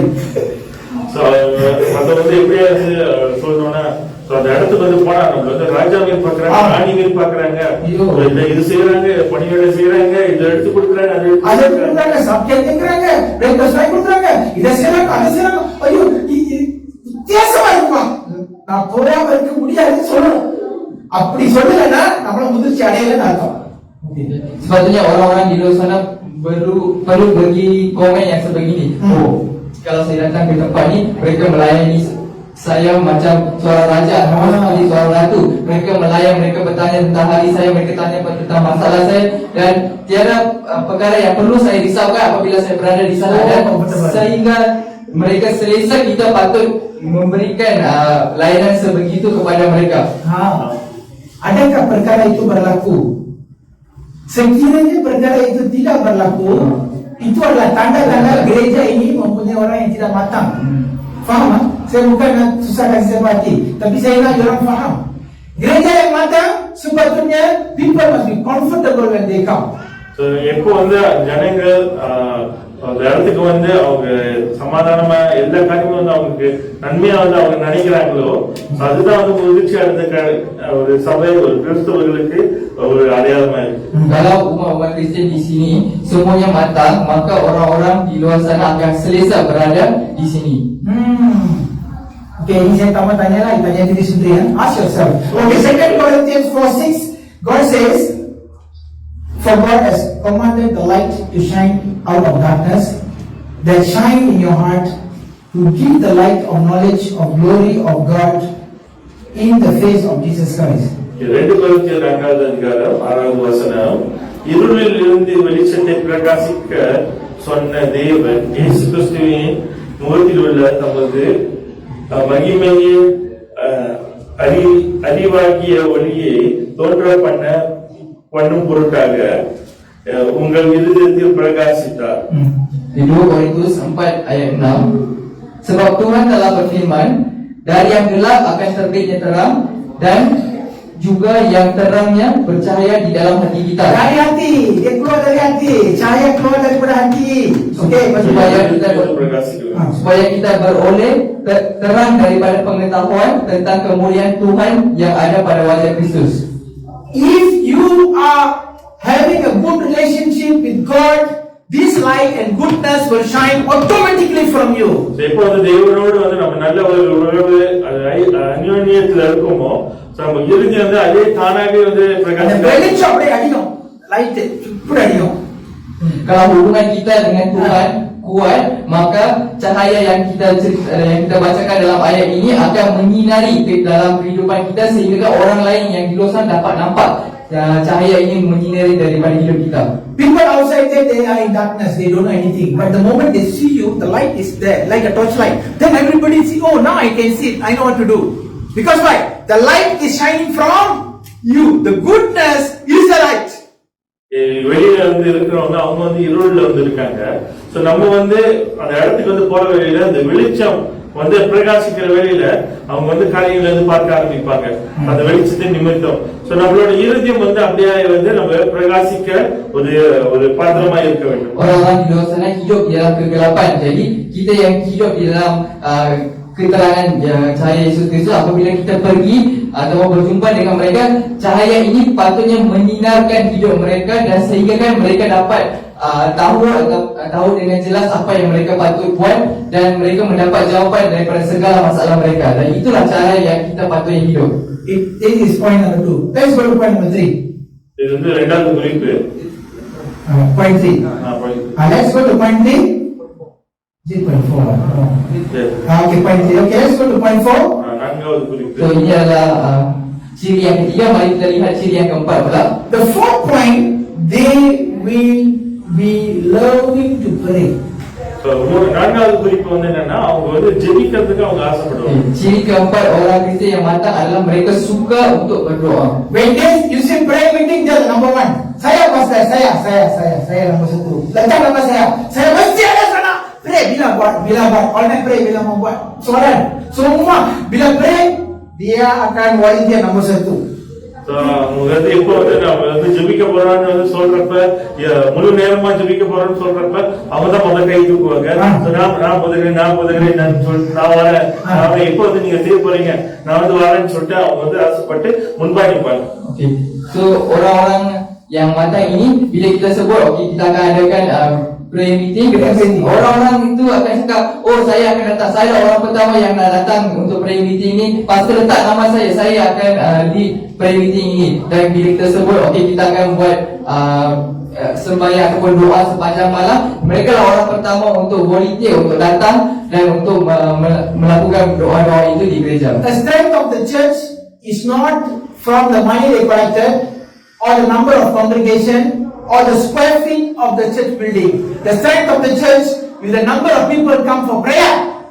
இன்னைக்கு ஒரு சபையோடைய பலம் வந்து எப்படி வந்து நம்ம பார்க்க முடியும்னா, சோ வருகிற காசுல வந்து இல்ல, சோ வருகிற ஜனங்களுடைய தொகையில இல்ல, அது பில்டிங்கோட சைஸ்ல வந்து இல்ல. சோ இந்த சபையோடைய பலம் வந்து எங்க நம்ம பார்க்க முடியும்னா, ஜெபத்துக்கு எத்தனை பேர் வந்து வராங்க அதை கொண்டு வந்து நம்ம பார்க்கணும். Kekuatan gereja dinilai bukanlah daripada duit yang dikumpulkan daripada umat-umat maupun keluasan gereja ataupun kawasan bangunan persekutuan itu, tetapi ia dinilai daripada para jemaah yang hadir untuk prayer meeting. If the church has 100 people and 50 people turn up, the church has a power of 50%. சபையில வந்து 100 பேர் இருந்து ஜெபத்துக்கு வந்து 50 பேர் தான் வராங்கன்னா, அதுல இருந்து என்ன வந்து நம்ம தெரியும்னா அந்த சபையோட வல்லமை வந்து 50% தான். Kalau dalam persekutuan itu ada 100 orang dan 50 orang datang untuk berdoa untuk prayer meeting, itu bermaksud kekuatan gereja itu adalah 50%. If the church got 10 people and the 10 people come for prayer, then the church is operating in 100%. அந்த சபையில வந்து 10 பேர் இருந்து 10 பேரும் வந்து ஜெபத்துல வந்து தரித்து இருந்தாங்கன்னா அந்த சபையோட பலன் வந்து 100% சொல்லிட்டு நம்ம புரிஞ்சுக்கிறோம். Kalau persekutuan itu memiliki 10 orang ahli dan 10 orang tersebut menghadiri prayer meeting itu ataupun untuk berdoa, bermaksud kekuatan gereja itu adalah 100%. Today God is telling, if you are a mature Christian, prayer will be your priority. இன்னைக்கு நம்ம முதிர்ச்சியான இந்த கிறிஸ்தவர்களா இருந்தோம்னா தேவன் வந்து என்ன சொல்றாருன்னா, நம்மளோட ஜெபம் வந்து மிகவும் முக்கியமான ஒரு காரியமா இருக்கும். Jadi apa yang Tuhan cuba untuk sampaikan adalah, jika kita merupakan ahli ataupun golongan Kristian yang matang, bermaksud doa akan menjadi keutamaan dalam hidup kita. Okay, karakteristik keempat. Saya bagi cepat sikit. Kalau doa yang tak suka saya tahu. Karakteristik keempat. Okay. நான் வந்து சீக்கிரமா சொல்றேன். ஐந்தாவது காரியத்தை வந்து நான் சீக்கிரமா சொல்றேன். நான் ஜெபம் வந்து நிறைய பேருக்கு பிடிக்காது, அதனால நான் சீக்கிரமா சொல்றேன். Okay, let us go to the fifth characteristic because most of you don't like prayer, so we'll move on. People who are mature, they always will connect others to God. So, அந்த முதிர்ச்சியான இந்த கிறிஸ்தவர்களுடைய ஒரு தன்மை வந்து எப்படி இருக்கும்னா அவங்க வந்து மற்றவர்களை வந்து தேவனோடு வந்து இணைப்பாங்க. கிடைப்பாங்க. So, ciri yang kelima adalah orang Kristian yang matang ini akan menghubungkan orang lain kepada Tuhan. So if a good preacher, if a preacher is good, after the 1.5 hour message service, the people must be connected more with God, not with the pastor, with God. That is the right preacher. So அந்த போடுறது அந்த பேச்சாளர் அந்த போதனை கொடுக்கிறவங்க அவங்க வந்து வல்லமையா இருக்காங்கன்னு எப்படி வந்து நம்ம பார்க்க முடியும்னா அவங்க வந்து அந்த 1 hour அந்த 1.5 hour வந்து அவங்க பேசி முடித்தோன்னே அங்க கேட்ட ஜனங்க அவங்க தேவனோட வந்து இணைக்கப்படுவாங்க. அதுதான் வந்து வல்லமையான ஒரு பேச்சாளர். Jadi kalau kita lihat satu contoh, kalau seorang pastor dari luar datang dan memberikan khutbah kepada kita, sepatutnya selepas habisnya khutbah sejam setengah atau sejam 45 minit itu, orang-orang yang mendengar khutbah itu patutnya berhubung dengan Tuhan, bukanlah berhubung dengan pastor tersebut. Faham? Lebih, they will be connected with God. தேவனோட வந்து இணைக்கப்படுவாங்க. Mereka akan berhubung dengan Tuhan. Let's read Colossians chapter 4 verse 12. The last verse, I think, finishing. இது கடைசி வசனமாய் நம்ம வாசிப்போம். கொலோசியர் 4வது அதிகாரம் 12வது வசனம். Okey, ayat yang terakhir pada hari ini adalah Kolose 4:12. Epaphras, who is one of you, a servant of Christ, salute you, always laboring fervently for you in prayer, that ye may stand perfectly and complete in all the will of God. கொலோசியர் 4வது அதிகாரம் 12வது வசனம். எப்பாப்ராவும் உங்களுக்கு வாழ்த்துதலை சொல்லுகிறான். உங்களை சேர்ந்தவனும் கிறிஸ்துவின் ஊழியக்காரனுமாகிய இவன், நீங்கள் தேவனுக்கு சித்தமானவைகளை எல்லாவற்றிலும் தேறினவர்களாகவும் பூரண நிச்சயமுள்ளவர்களாயும் நிலைநிற்க வேண்டும் என்று தன் ஜெபங்களில் உங்களுக்காக எப்பொழுதும் போராடுகிறார். பையன் யாரு? எப்பாப்ராஸ் போராடுறான். உங்களுக்கு நீங்க போராடுறீங்களா? ஆளுங்க ஏன் பாட்டு எனக்கு தெரியல. Okey, mari kita baca Kolose 4 ayat 12. Salam dari Epaphras kepada kamu. Dia seorang dari antaramu, hamba Kristus Yesus yang selalu bergumul dalam doanya untuk kamu, supaya kamu berdiri teguh sebagai orang-orang yang dewasa dan yang berkeyakinan penuh dalam segala hal yang dikehendaki Tuhan. Epaphras dia bergumul, dia bercuba dan dia dengan fervently supaya kawan-kawan yang lain, umat-umat lain untuk connected with God. Adakah kamu berdoa untuk orang lain? Christian? Ada? Tak. Ada doa untuk saya? Sangat susah. Kita apa? So today you have to make sure you connect others to God. Connect others to God. That is என்ன காரியம் வந்து நம்ம முக்கியமா செய்யணும்னா மற்றவர்களை வந்து தேவனோடு தொடர்பு படுத்தணும். Jadi kita perlu pastikan yang kita menghubungkan orang lain kepada Tuhan. I give you an example like a tree. Sebagai contoh, ஒரு மரத்தை வந்து நான் வந்து உதாரணமா சொல்கிறேன். Newbies or those people who just accepted the Lord, they are like leaf down. நீங்க வந்து புதிதா வந்து தேவனை ஏற்றுக்கொண்டவங்க அவங்க வந்து இலைய போல இருக்காங்க. Yang mari kita lihat itu contoh pokok ke pokok. So orang-orang yang baru terima Yesus Kristus, baru baptisan seperti daun daripada pokok tersebut. The pastor or the elder is the branch and the trunk of the tree. So அந்த தலைவர்களும் போதகர்களும் அந்த கிளை அப்புறம் வந்து அந்த மரத்தை போல வந்து இருக்காங்க. Pemimpin dan juga pastor adalah batang kepada pokok tersebut. And Jesus Christ is the root of the tree. So Yesus Kristus அந்த மரத்தோடைய வேராய் இருக்கு. Dan Yesus Kristus adalah akar kepada pokok itu. So all connected, root, branch, trunk, branch and leaf, all connected together. ஒரே தொடர்புல வந்து இருக்கு. அந்த வேரானது, அந்த மரமானது, அந்த கிளையானது, இலையானது எல்லாமே வந்து ஒரே தொடர்புல இருக்கு. So daun, batang dan juga akar tersebut terhubung antara satu sama lain. So you see, the leaf is the one who make the photosynthesis. The leaf is the one who get the glucose. The leaf is the one who giving the supply for the whole body. Agree? Science, huh? சயின்ஸ்ல விஞ்ஞானத்துல வந்து நம்ம பார்க்கிற வேலையில அந்த இலை தான் வந்து அந்த சூரிய கதிர்களை வந்து எடுத்து அது வந்து உணவாய் வந்து மாற்றி அந்த மரத்துக்கு வந்து கொடுக்குது. Untuk kalau kita lihat dari segi sains, daun memiliki pigmen untuk membuat fotosintesis, untuk membuat makanan untuk pokok tersebut. Then makanan itu dipindahkan daripada daun ke batang dan ke akar. Jadi akar tak boleh buat fotosintesis. Faham? Jadi this is a connection. So you as mature Christian, you will be in the middle. You are the trunk or the branch. You connect people to Jesus Christ. And when the light comes, the photosynthesis, the Holy Spirit comes. You make the photosynthesis. You supply. Then only the trunk can stay. Or else the trunk cannot stay, the branch also cannot stay. Semua mati. நம்ம வந்து முதிர்ச்சி அடைந்த ஒரு கிறிஸ்தவர்களா இருக்கிற வழியில நம்ம அந்த கிளைகளை போல அந்த மரத்தை போல இருந்து இருக்கோம். எப்போ வந்து அந்த உணவு வந்து வருதோ அது வந்து நம்ம வேருக்கு வந்து நம்ம கொடுக்கணும். அதனால வந்து அந்த வேரை வந்து வளரும், அந்த மரம் வந்து செழிப்பா வந்து வளரும். நம்ம இப்படியே வந்து நம்ம ஒரு காரியத்தை நம்ம செய்வோம். So sebagai orang Kristian yang matang, kita adalah batang kepada pokok dalam sistem pokok itu. Jadi daun itulah yang akan menyalurkan makanan Kita tahan sebenarnya. Kita tahan pasta itu batang, akar itu Yesus. So daripada daun lah makanan itu tersalur sehingga ke akar. Dan apabila pancaran matahari ataupun Roh Kudus memancarkan di dalam hidup kita, kita patutnya membuat makanan untuk semua orang yang terhubung di dalam sistem pokok itu. Okay. That is why you cannot fail to pray for the ministers that you are connected with. இன்னைக்கு நம்ம தொடர்புல வந்து இருக்கிற அந்த ஊழியக்காரர்களுக்கு நம்ம ஜெபிக்கிறதை விட்டுறக்கூடாது இந்த காரணத்தினால. Sebab itulah kita tidak boleh gagal untuk berdoa untuk pastor maupun pemimpin-pemimpin kita di persekutuan.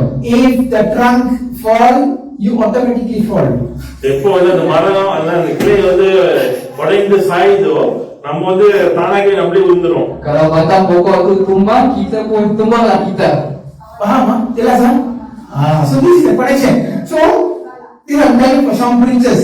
Some preachers, they will not get connected with the pastors. They will not get connected with the tree. They want to be on their own.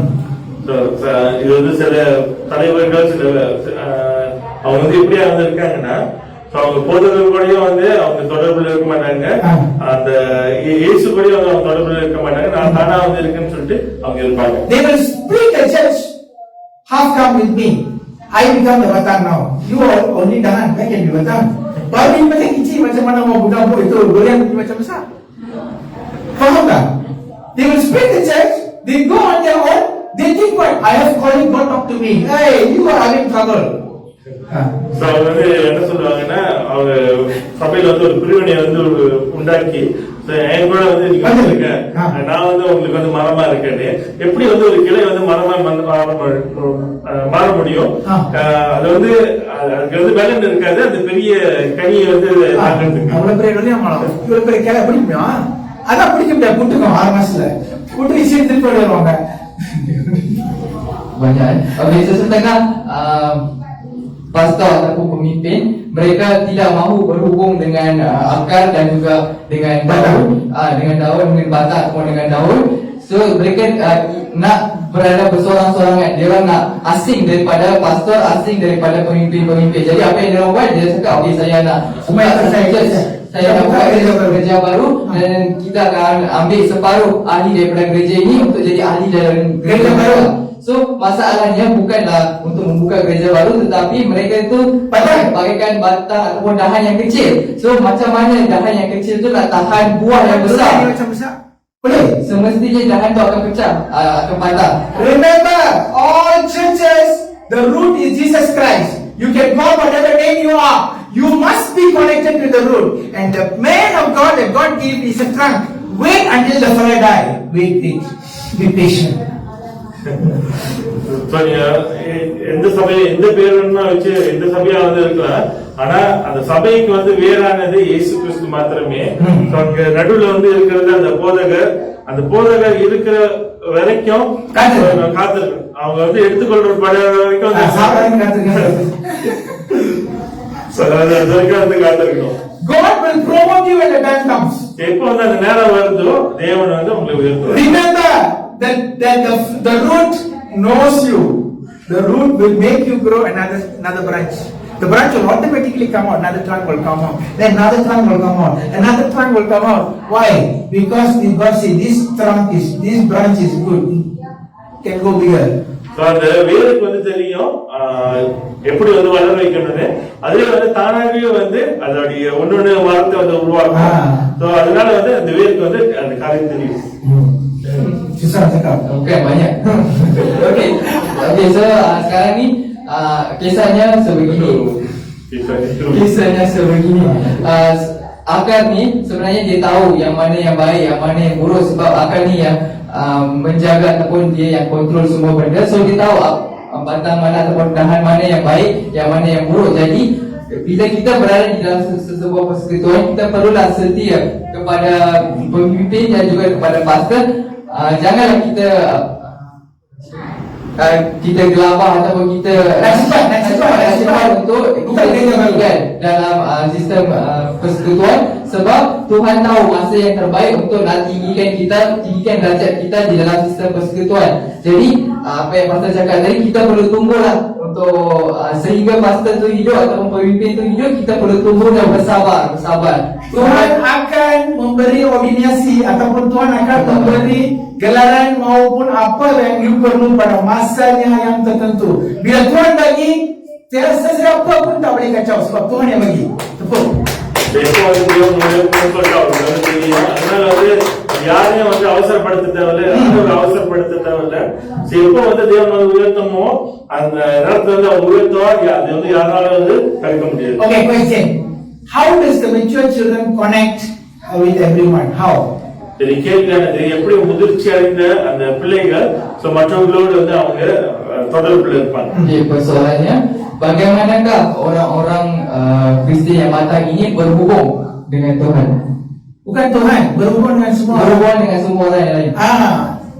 Kailah, I'm telling you, the first one, they will update their senior ministers and they also will update the others. This is what I'm doing. This is ministry what I'm doing. This is what I'm telling. They keep updating to the leadership and they also pray to God. That is how they connect. அவங்க எப்போதும் வந்து தலைமைத்துவத்துக்கு அவங்க செய்கிற காரியம் அவங்க வந்து சொல்லுவாங்க, இப்படித்தான் நடந்து கொண்டிருக்கு, இப்படித்தான் காரியங்கள் நடந்து கொண்டிருக்கு அப்படின்னு சொல்லுவாங்க. தேவன் இடத்துல வந்து அவங்க சொல்லுவாங்க. So, kaidah dia adalah orang-orang ini akan memberitahu apa yang mereka sedang buat kepada pastor mereka ataupun kepada pemimpin mereka, apa yang mereka buat, apa yang mereka sedang lakukan, apa yang mereka fikir, dan dia akan update, sentiasa update kepada mereka. This is a question I want to ask. When was the last time you called and you talked to the leaders that God appointed you? Question. Don't answer. கேள்வியானது எப்ப வந்து நம்ம கடைசியா நம்மளுக்கு இருக்கிற அந்த போதகர் அப்புறம் தலைவர்களுக்கு, தேவன் கொடுத்த அந்த தலைவர்களுக்கு நம்ம வந்து கால் பண்ணி இதுதான் நடக்குது, இப்படிதான் நடக்குதுன்னு சொல்லிட்டு நம்ம காரியங்களை சொன்னோம். Okay, persoalannya, bilakah kali terakhir kita call pastor ataupun kepada pemimpin kita untuk updatekan perkara-perkara yang sedang berlaku ataupun perkara-perkara yang kita nak buat? Ada terima nasihat tak? ஆலோசனை பெற்றுக்கொண்டோமா? Have we received? Ataupun ada telefon tak? Pastor, you jaga itu gereja, itu you punya gereja. Saya tengok, saya buat apa saya suka. This is not a Christian at all. போதுகிறே, நீங்க உங்க சபையை நீங்களே பாத்துக்கீங்க, என் வாழ்க்கை வந்து நான் பாத்துக்கிறேன், பாத்துக்க தெரியும், இதுல தலையிடாதீங்கன்னு சொல்லிட்டு சொல்றோமா?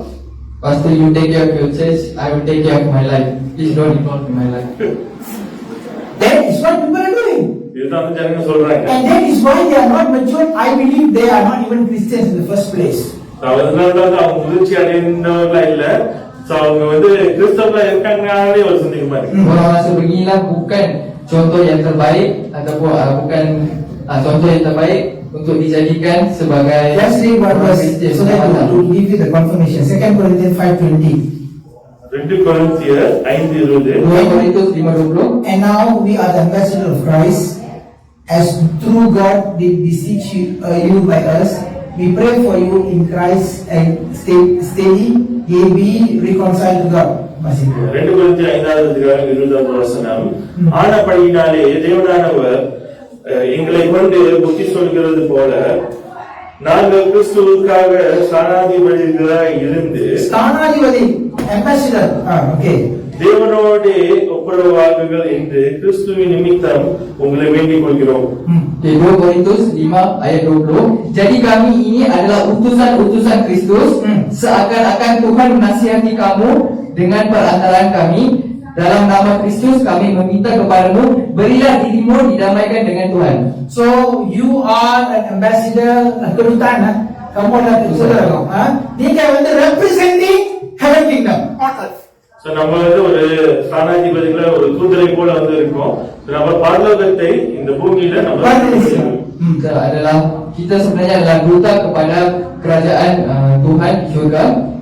So because we are the ambassador, we connect heaven with the people. So wherever you go, when I say someone is telling me, Pastor, I think I am having this problem. Actually, who is listening now is not me. Who is listening? The government behind me is listening. Then the angel said, okay, permohonan telah diterima. Understand? சரி, நம்ம ஒருத்தவங்க வந்து நம்மள்ட்ட வந்து ஒரு பிரச்சனை வந்து சொல்றாங்கன்னா அவங்க வந்து நம்மள்ட்ட சொல்ல, நம்ம பின்னால் வந்து செயல்படுகிற தேவனுடைய ராஜ்யத்துக்கு வந்து சொல்றாங்க. அதனால ராஜ்யம் வந்து அவங்களுக்கு வந்து தெரியும் இந்த பிரச்சனை இருக்கு, இந்த காரியத்தை செய்யணும்னு சொல்லிட்டு அவங்க இறங்கி வந்து செய்ய ஆரம்பிப்பாங்க. Disebabkan kita adalah duta kepada kedutaan kerajaan Yesus Kristus di syurga. Jadi apabila seseorang itu datang kepada kita dan menceritakan masalahnya, sebenarnya bukan kita yang mendengar masalah mereka, tetapi kerajaan Bapa di syurga sedang mendengar masalah mereka dan Tuhan akan menerima permohonan mereka apabila mereka menceritakan kepada kita. I tell you a secret. The secret is you don't even have to pray. You just hear. When someone is telling you, even they text to you, I am having this chest problem, I am having this problem, that is problem. The moment you hear, prayer already registered. You know, that is how powerful you are. If you are connected. So நம்ம வந்து தேவனோட தொடர்புல வந்து இருந்தோம்னா, அது நம்ம வந்து எப்படியா வலிமையா இருக்கும்னா, அவங்க ஒரு காரியத்தை வந்து நம்மள்ட்ட சொன்னாலே வந்து போதும், நம்ம அந்த காரியத்தை வந்து நம்ம கேட்டாலே போதும், இல்லைன்னா அவங்க டெக்ஸ்ட் பண்ணாங்கன்னா அதை வந்து பார்த்தாலே போதும். ஸோ பரலோகத்துல அந்த ஜெபம் வந்து உறுதிப்படப்படும், அது பதில் வந்து கொடுக்க ஆரம்பிக்கப்படும். ஸோ நம்ம வந்து அதனால வந்து அவ்வளவு வல்லமையா வந்து நம்ம இருக்கும். Kalau berhubungan kita dengan Tuhan kuat, apabila seseorang itu menceritakan masalahnya kepada kita, terus permohonan mereka ataupun doa mereka akan terus sampai kepada Tuhan dan segala masalah mereka akan diselesaikan. Kita tidak perlu untuk berdoa sekalipun, dan itulah kekuasaan ataupun kekuatan yang telah Tuhan berikan kepada kita. Okay, in summary, I want to ask all of you, are you having all the 5 characteristics? இன்னைக்கு இறுதியாக வந்து நான் என்ன வந்து கேட்கிறேன்னா, இந்த 5 குணாதிசயங்களும் வந்து நம்மளுக்கு இருக்கா? Number 1. Kesimpulannya, saya nak tanya kepada anda hari ini, adakah anda memiliki 5 ciri-ciri yang telah kami bincangkan hari ini? Matang. Orang yang matang. Betul secara jauh. Number 1, strong bond and relationship with God and people. So முதலாவது குணாதிசயம் வந்து என்னன்னா, தேவனோட பிள்ளைகளோடு வந்து நல்ல ஒரு உறுதியான ஒரு உறவு இருக்கணும். Ciri pertama orang Kristen yang matang adalah memiliki hubungan yang kuat bersama dengan Tuhan dan juga dengan orang di dalam persekutuan. Number 2, they sacrifice. So இரண்டாவது அவங்க தியாகம் பண்றவங்களா இருப்பாங்க. Ciri yang kedua adalah mereka berkorban. Number 3, they have goodness in their life that people can see. இந்த மூணாவது காரியம், அவங்க வாழ்க்கையில எப்போதும் நன்மையான காரியங்கள் வந்து இருக்கும், அது வந்து ஜனங்கள் வந்து பார்ப்பாங்க. Ciri yang ketiga adalah mereka mempunyai kebaikan yang banyak untuk ditujukan kepada orang lain. Sebagai lampu kan? Okay, number 4, they love to pray. So நான்காவது குணாதிசயம், அவங்க வந்து எப்போதும் வந்து ஜெபிக்கிறதுக்கு ரொம்ப இஷ்டப்படுவாங்க. Ciri yang keempat adalah suka untuk berdoa. And number 5, they are connected with the ministers and with God like a tree. So ஐந்தாவது குணாதிசயம், அவங்களோட தலைமைத்துவத்திற்கும் அவங்களுடைய தலைவர்களுக்கும் போதகர்களுக்கும் தேவனுக்கும் அவங்க வந்து எப்போதும் ஒரு தொடர்புல இருப்பாங்க, ஒரு மரத்தை போல. Dan yang kelima adalah mereka terhubung dengan pemimpin dan juga pastor-pastor seperti sidang pokok itu. So today these are the things that you go back. I think the text is already in the Facebook Revival Generation. I already put. So maybe the text may not be the same with whatever I'm delivering, because God changed at times. I want you to evaluate yourself. Are you mature or are you still a baby? இன்னைக்கு இந்த செய்தியானது ஏற்கனவே revival generation ஃபேஸ்புக்ல கொடுக்கப்பட்டாச்சு, நீங்க வந்து பார்க்கலாம். உரைநடை இல்லைன்னா கூட எல்லா காரியங்களும் வந்து அங்க வந்து இருக்கு. ஸோ தேவன் வந்து ஒரு வழி நடத்துவார். ஸோ இன்னைக்கு வந்து நீங்க இந்த காரியம் நீங்க ஆராய்ந்து பாருங்க. உங்களோட வாழ்க்கையில நீங்க முதிர்ச்சி அடைந்த கிறிஸ்தவர்களா இருக்கீங்க. Saya nak anda buat refleksi diri anda. Adakah anda memiliki 5 ciri-ciri yang kita bincangkan hari ini untuk menjadi orang Kristian atau umat Kristian yang matang? Roma Roma bab 14 ayat 12. So that every one of you have to give an account for himself to God. Romans 14:12. Kasih conclusion. ரோமர் 14வது அதிகாரம் 12வது வசனம். ஆதலால் நம்மில் ஒருவனும் தன்னை குறித்து தேவனிடத்தில் கணக்கு You ஒப்புவிப்பான். need to submit an account to God when you go back. Roma 14 ayat 12. Demikianlah setiap orang di antara kita akan memberi pertanggungjawaban tentang dirinya sendiri kepada Tuhan. Let's wake up and pray and ask God, God, I don't want to be a baby. Semua berdiri dan berdoa sekarang. Mari kita semua berdiri dan berdoa. எழுந்து நின்று நாம் ஜெபிப்போம். Tuhan, saya tidak mahu menjadi seorang bayi. Mari kita berdoa. Father, in the name of Lord Jesus Christ, I pray right now, Father. Tuhan, kami berdoa kepada-Mu. முதல்ல நாங்கள் ஜெபிக்கிறோம். I want to mature. ஆண்டவரே, இந்த நாள்ல ஒரு முதிர்ச்சி அடைந்த நிலையில நாங்கள் இருக்க விரும்புகிறோம். Kami mau mengantar dalam kehadiran-Mu. I want to be a person who has strong relationship with you and the people around me. ஆண்டவரே, உங்களோடையும் சுத்தி இருக்கிற ஒவ்வொருவரோடையும் வந்து ஒரு உறுதியான ஒரு தொடர்புல நான் இருக்க வேண்டும் ஆண்டவரே. Saya inginkan hubungan yang kuat bersama-Mu dan juga dengan orang-orang yang berada di sekeliling saya.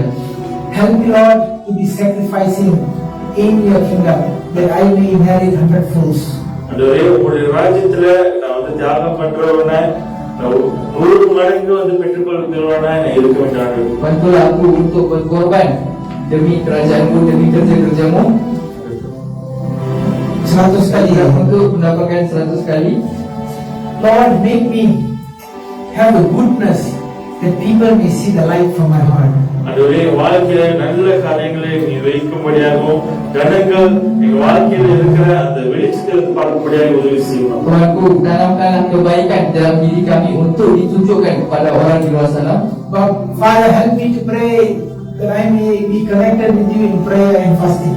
ஆண்டவரே, எனக்கு வந்து உதவி செய்யும். உம்மோடு நான் ஜெபத்திலும் உபவாசத்திலும் அப்பா நான் தெரிஞ்சுக்கும்படியாக.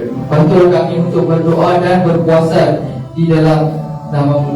And Lord, I want to be the ambassador for you, connecting people with you in Jesus' name. ஆண்டவரே, இதனால ஒரு உம்மிடத்துல நாங்க மற்றவர்களை நான் இணைக்கும்படியாகவும் அப்பா ஒரு ஸ்தானாதிபதியாகவும் ஒரு தூதராகவும் இந்த பூமியில வாழும்படியாக எனக்கு உதவி செய்யும். Kami ingin menjadi duta yang menghubungkan orang-orang lain di luar sana kepadamu ya Tuhanku. Dalam nama Yesus Kristus kita berdoa. இயேசு கிறிஸ்துவின் நாமத்தில் ஜெபிக்கிறோம். Kau yang terindah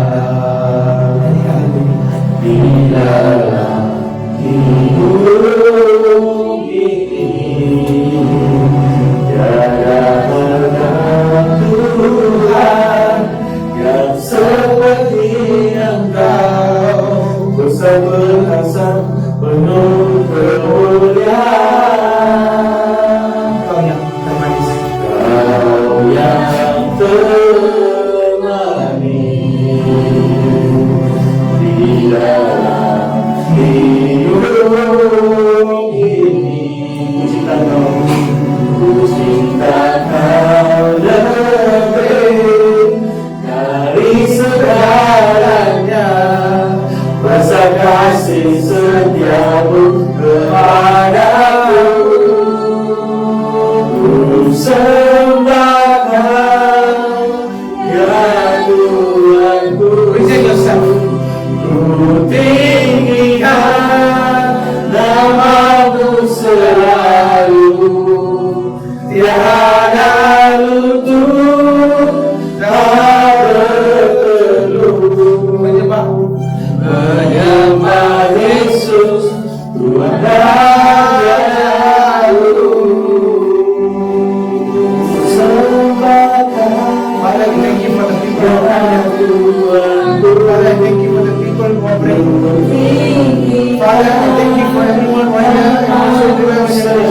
for ministries in Facebook. As they're coming to become mature, help them to mature. Let the faith, let the changes take place as they hear the word. And you shall hear the word, and the word will set you free.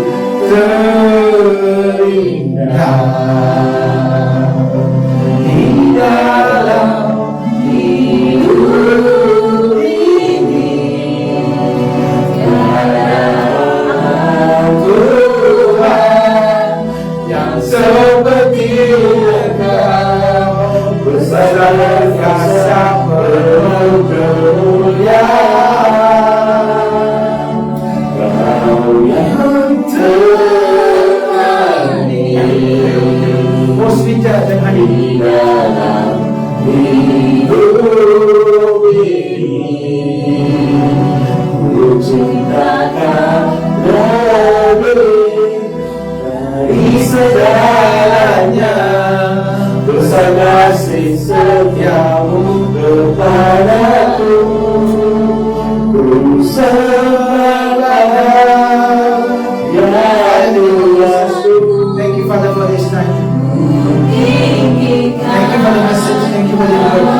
Help us to grow and mature. In Jesus' mighty name, I bless everyone. Dalam nama Yesus Kristus, saya berhati. I bless Lord everyone who are alive through our generation and also here. Dalam nama Yesus, kami doakan. Thank you. Thank you. Thank you. Thank you all. Terima kasih semua yang berada di sini maupun yang berada di live. Semoga Tuhan merahmati. May God bless you. May God mature you. Biar ஒவ்வொருத்தரும் நடந்துட்டு நீங்க நேரம் எடுத்து நீங்க கேட்டீங்க. கர்த்தர் உங்களை வளர்ச்சி உங்களை முதிர்ச்சி அடைந்த கிறிஸ்தவர்களாய் மாற்றுவார். Love you all so much. Hope to see you next week for the last question. In Jesus' name, thank you. Love you all so much. Shalom.